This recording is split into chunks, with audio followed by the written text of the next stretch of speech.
ആദ്യം നമുക്ക് കൊല്ലൂർ മൂകാംബിക ക്ഷേത്രത്തിലേക്കൊന്ന് പോകാം. അവിടെ നല്ല തിരക്കാണ്. ഇന്ന് പുലർച്ചെ 3 മണി മുതൽ തന്നെ നല്ല തിരക്കായിരുന്നു. കുഞ്ഞുങ്ങളൊക്കെ ആദ്യാക്ഷരം നുകർന്നു തുടങ്ങിയിരിക്കുന്നു. നമുക്ക് ദീപക് മലയമ്മയിലേക്കൊന്ന് പോകാം. ദീപക്, ഗുഡ് മോർണിംഗ്, വിജയദശമി ആശംസകൾ പ്രിയപ്പെട്ട പ്രേക്ഷകരെ. അപ്പോൾ ദീപക്, കൊല്ലൂരിൽ നിന്നുള്ള കാഴ്ചകൾ രാവിലെ മുതൽ നമ്മൾ പ്രേക്ഷകർക്ക് കാണിച്ചുകൊണ്ടിരിക്കുന്നതാണ്. വലിയ ഭക്തജന തിരക്കാണോ രാവിലെയും? കുഞ്ഞുങ്ങളൊക്കെ ആദ്യാക്ഷരം അറിവിന്റെ ഹരിശ്രീ നുകർന്നു തുടങ്ങിയോ?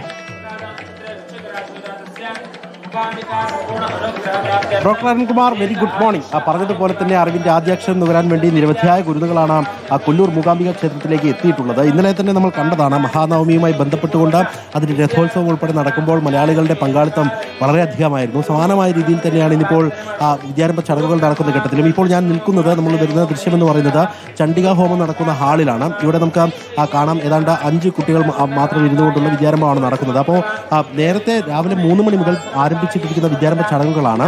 അതിന്റെ ഭാഗമായി ചണ്ഡികാ ഹോമം നടക്കുന്ന ഹാളിൽ മാത്രം നിരവധിയായ കുട്ടികൾ ഒരേ സമയം എഴുത്തിനിരുത്തൽ ചടങ്ങിൽ പങ്കെടുക്കാൻ കഴിയുമെന്നുള്ളതാണ്. അതുകൊണ്ട് ആ നിലയ്ക്ക് എഴുത്തിനിരുത്തൽ ചടങ്ങ് ഒരു പരിധിവരെ ഇവിടെ നിന്ന് ഇപ്പോൾ തന്നെ കുട്ടികൾ ഇവിടെ നിന്ന് മാറിയിട്ടുണ്ട്. അതേസമയം തന്നെ അതിന് പുറത്തെ കാഴ്ചകൾ കൂടി നമുക്ക് പ്രേക്ഷകരിലേക്ക് എത്തിക്കാം. ഈ ഹോമം നടക്കുന്ന ഹാളിന് തൊട്ട് പുറത്തേക്ക് വന്നു കഴിഞ്ഞാൽ ഇവിടെ ദൃശ്യത്തിൽ തന്നെ നമുക്ക് കാണാം, ആചാര്യന്മാർ കൃത്യമായ രീതിയിൽ നിർദ്ദേശങ്ങൾ നൽകുന്നുണ്ട്. ആ നിർദ്ദേശത്തിനനുസരിച്ച് നാവിൽ ഹരിശ്രീ കുറിക്കുന്നതും ഒക്കെ നമുക്ക് കാണാൻ സാധിക്കുന്നുണ്ട്. പക്ഷേ മുൻകാലങ്ങളിലൊക്കെ ചിലപ്പോൾ ഈ ആദ്യാക്ഷരം എഴുതുന്ന ഘട്ടത്തിലൊക്കെ ചിലർക്ക് കരച്ചിലും വീഴ്ചലും ഒക്കെ ഉണ്ടാകും. പക്ഷേ ഈ തവണ അത്തരം കാഴ്ചകളൊന്നും പൊതുവെ നമുക്ക് കാണാൻ കഴിയുന്നില്ല എന്നുള്ളതാണ്. ഈ കാലഘട്ടം മാറുന്നതിനനുസരിച്ച് ആ തരത്തിൽ മാറ്റമൊക്കെ കണ്ടിട്ടുണ്ട്. കുട്ടികളുടെ മുഖത്തും മുഖഭാവത്തിലൊക്കെ ആ മാറ്റം വന്നിട്ടുണ്ട് എന്നുള്ളതാണ്.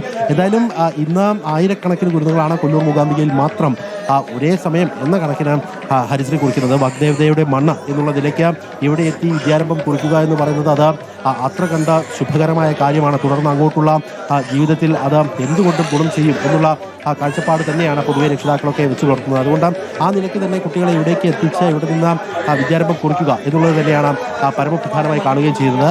ഇത് കഴിഞ്ഞാൽ ഇവർ നേരെ സരസ്വതി മണ്ഡപത്തിലേക്ക് പോകും. അവിടെ എത്തി പ്രസാദം ഉൾപ്പെടെ വാങ്ങിയതിന് ശേഷമായിരിക്കും ഇവിടെ നിന്ന് തിരികെ നാട്ടിലേക്ക് പോവുക എന്നുള്ളത് കൂടി പറയേണ്ടി വരും. ഇന്നലെ രഥോത്സവം നടന്നത് ഉച്ചയ്ക്കാണ്. അതുകൊണ്ട് തന്നെ കൂടുതൽ ആളുകൾക്ക് കാണാനുള്ള സൗകര്യം ഉണ്ടായിരുന്നു. അവരൊക്കെ നേരത്തെ ഇവിടേക്ക് എത്തി ഇവിടെ തമ്പടിച്ച് കഴിഞ്ഞ 1-2 ദിവസങ്ങളായി ഇവിടെ തന്നെ തുടർന്നുകൊണ്ടാണ് ഈ വിദ്യാരംഭ ചടങ്ങിൻ്റെയൊക്കെ ഭാഗമാകുന്നത് എന്നുകൂടി നമുക്ക് ഈ ഘട്ടത്തിൽ പറയാൻ കഴിയും. എന്തായാലും കൊല്ലൂർ മൂകാംബികയിലേക്ക് എത്തി ഹരിശ്രീ കുറിക്കുക എന്ന് പറയുന്നത് എല്ലാവരെയും സംബന്ധിച്ച് അത്രയധികം സന്തോഷകരമായ കാര്യം എന്ന കണക്കിന് തന്നെ അവരെല്ലാം അതിൻ്റെ ഭാഗമാവുകയും ചെയ്യുന്നു എന്ന് പറയേണ്ടി വരും. ഇനിയിപ്പോൾ പ്രത്യേക ചടങ്ങുകൾ എന്നുള്ള നിലയ്ക്ക് ഇനിയിപ്പോൾ ക്ഷേത്രത്തിൽ അത്തരത്തിൽ ചടങ്ങുകളില്ല.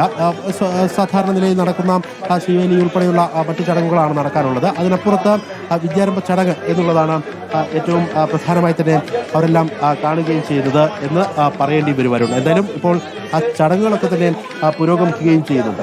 ഓക്കെ, അപ്പോൾ കൊല്ലൂരിൽ നിന്നുള്ള കാഴ്ചകളാണ് പ്രേക്ഷകർ കാണുന്നത്. രാവിലെ മുതൽ തന്നെ നല്ല തിരക്കായിരുന്നു അല്ലേ? 3 മണി മുതൽ തന്നെ തിരക്കായിരുന്നു എന്ന് പറയുന്നു. ആ ഒരു മിടുക്കി എഴുതുന്ന സമയത്ത് നല്ല കരച്ചിലൊക്കെ ഉണ്ട്. ഇപ്പോൾ നമ്മുടെ റിപ്പോർട്ടർമാർ വിവിധ ഇടങ്ങളിൽ നിന്നും തത്സമയം പ്രേക്ഷകർക്കൊപ്പം ചേരുന്നുണ്ട്. അർച്ചന രവീന്ദ്രനും ദീപക് മലയമ്മയുമാണ് കൊല്ലൂരിലുള്ളത്. ദക്ഷിണ മൂകാംബിക ക്ഷേത്രത്തിൽ അർജുനുണ്ട്. ഞാൻ അതിന് മുൻപ് ഒന്നുകൂടി കൊല്ലൂരിലേക്ക് പോകാം. കൊല്ലൂരിൽ ഇപ്പോൾ ക്ഷേത്രത്തിൻ്റെ പുറത്ത് ഈ എഴുതിക്കുന്ന സ്ഥലത്ത് തന്നെ നമ്മുടെ പ്രതിനിധികളുണ്ട്. അർച്ചന, ഗുഡ് മോർണിംഗ്, വിജയദശമി ആശംസകൾ. അർച്ചനയും എഴുതിയോ രാവിലെ? എന്താണ് കൊല്ലൂരിൽ നിന്നുള്ള കാഴ്ചകൾ? രാവിലെ 3 മണി മുതൽ തന്നെ നല്ല തിരക്കായിരുന്നു അല്ലേ? അരുൺകുമാർ, ഞാൻ എഴുതി കഴിഞ്ഞിട്ട് 27 വർഷമായിരിക്കുന്നു. ഇതാ നമ്മളിപ്പോൾ ക്ഷേത്ര സന്നിധിയിലാണുള്ളത്. നമുക്ക് ദൃശ്യങ്ങളിൽ കാണുമ്പോൾ ഒരുപാട് പതിനായിരങ്ങളാണ് ഇത്തരത്തിൽ ഈ ഒരു അമ്പലത്തിനായി ദേവിയെ കാണാൻ വേണ്ടി ഇവിടേക്ക് എത്തിയിരിക്കുന്നത് എന്നുള്ളത് നമുക്ക് ദൃശ്യങ്ങൾ വ്യക്തമായി തന്നെ കാണാം. ഒരുപാട് വലിയ ക്യൂകൾ, അതായത് ഈ നാലമ്പലം ചുറ്റിയും അത്തരത്തിൽ വലിയ ക്യൂകൾ ഇവിടെ രൂപപ്പെടുന്ന ഒരു കാഴ്ചയാണ്. ചേട്ടാ, വലിയ ക്യൂ തന്നെയാണോ?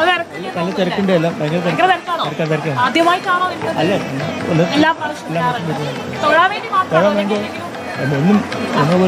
അമ്മയെ കാണാൻ വേണ്ടി. ചേച്ചി എങ്ങനെയാണ് ഇവിടെ നാളെ? ചേച്ചി അങ്കമാലിന്നൊക്കെയാണോ വരുന്നത്? ആദ്യമായിട്ടാണോ? 3-4 വർഷം വന്നിട്ടുണ്ടല്ലേ? അരുൺകുമാർ, ഇത് വേറൊരു പ്രത്യേകത എന്ന് പറയും, നമ്മളിവിടെ എത്തിയ സമയത്ത് നമ്മളിവിടെ ഒരു പ്രധാനപ്പെട്ട ഒരാളെ കണ്ടു. നമ്മുടെ സ്വന്തം അർജുൻ കല്യാണിന്റെ അമ്മയാണിത്. അർജുൻ കല്യാണിന്റെ അമ്മയെ നമ്മളിവിടെ കണ്ടെത്തിയിട്ടുണ്ട്. അമ്മേ, ആദ്യമായിട്ടാണോ? അല്ല, ഞാൻ ഈ മഹാനവമി ദിവസം ആദ്യമായിട്ടാണ് വന്നത്. അതിന് മുമ്പ് വന്നിട്ടുണ്ടായിന്. എല്ലാ വർഷവും വരാറുണ്ടോ? ഇല്ല, എല്ലാ വർഷവും ഇല്ല. ഒരു വർഷത്തെ ഒരിക്കലും വരലുണ്ട്. ഇത് ആദ്യമായിട്ട്. മകനെ കൊണ്ടുവന്നില്ലേ? ഇല്ല, മകന് പനിയായിട്ട് കിടക്കുമല്ലേ. അർജുൻ കല്യാണിന്റെ പനിയാണെന്ന് ഇവരാണ് ഇപ്പൊ അമ്മ എന്നാലും അറിയിച്ചിരിക്കും. എന്തായാലും വലിയ രീതിയിൽ തന്നെ വലിയ രീതിയിൽ തന്നെ ഇത്തരത്തിൽ ആഘോഷിക്കുന്ന ഒരു കാഴ്ച നമ്മൾ ഇവിടെ കാണുന്നുണ്ട്. ഒരുപാട് കുരുന്നുകൾ അത്തരത്തിൽ ആദ്യാക്ഷരം നുകരാൻ വേണ്ടി ഇവിടെ എത്തിയിരിക്കുന്നു. ഏകദേശം 3 മണിയോട് കൂടെ തന്നെ നട തുറന്ന ഒരു കാഴ്ചയാണ്. അപ്പൊ തന്നെ വലിയ തിരക്ക് തന്നെ. നമ്മൾ ഇന്നലെയൊക്കെ വന്ന സമയത്തടക്കം വലിയ രീതിയിൽ ആളുകളുടെ ക്യൂ അല്ലെങ്കിൽ തിരക്ക് ഇവിടെ കാണാൻ വേണ്ടി കഴിയുന്ന ഒരു സാധനം തന്നെ നമുക്ക് കാണാൻ വേണ്ടി കഴിയുന്നത്. എന്തായാലും വലിയൊരു തിരക്ക് ഇവിടെ അനുഭവപ്പെടുന്നു. ഈ ഒരു മഴയെ പോലും അവഗണിച്ച ആളുകൾ ഇവിടേക്ക് എത്തുന്നു എന്നുള്ളതാണ് പ്രധാനപ്പെട്ട കാര്യം. ആദ്യാക്ഷരം നുകരാൻ, അതുപോലെ തന്നെ അമ്മയെ ഒരു നോക്ക് കാണാൻ വേണ്ടിയും. നമുക്കറിയാം ഈ ഒരു മൂകാംബിക ക്ഷേത്രം എന്ന് പറയുന്നത് എല്ലാ വർഷവും അല്ലെങ്കിൽ വർഷത്തിലെ എല്ലാ ദിവസങ്ങളിലും ഇത്തരത്തിൽ എഴുത്തിരുത്തൽ ചടങ്ങ് ഇവിടെ നടക്കുന്നുണ്ട്. മറ്റിടങ്ങളിലൂടെ ഒന്ന് പോയി ഓടി നോക്കിയിട്ട് വരാം. ഇപ്പോൾ കൊല്ലൂരിൽ നല്ല തിരക്കുണ്ട്. കുഞ്ഞുങ്ങളൊക്കെ ആദ്യമൊക്കെ മടിപിടിക്കുന്നെങ്കിലും ഇപ്പോൾ ഭൂരിഭാഗം കുഞ്ഞുങ്ങളും ഈ എഴുത്തിരുത്തലിനെ കുറിച്ചൊക്കെ അവർക്ക് നല്ല ധാരണയുണ്ട്. ഒരുപക്ഷെ നേരത്തെയൊക്കെ തയ്യാറെടുപ്പോടു കൂടിയായിരിക്കും വരിക. മോനെ പോയിരിക്കുന്ന സമയത്ത് കരഞ്ഞ് ആകെ കുളമാക്കി കളയല്ലേ മോളെ എന്നൊക്കെ പറഞ്ഞിട്ടായിരിക്കും കുട്ടികളെ കൊണ്ടുവരിക. എന്തായാലും കുട്ടികളൊക്കെ നല്ല അച്ചടക്കത്തോടെ എഴുതുന്നവരുണ്ട്. അതേപോലെ കുറുമ്പന്മാരും കുറുമ്പത്തികളുമുണ്ട്.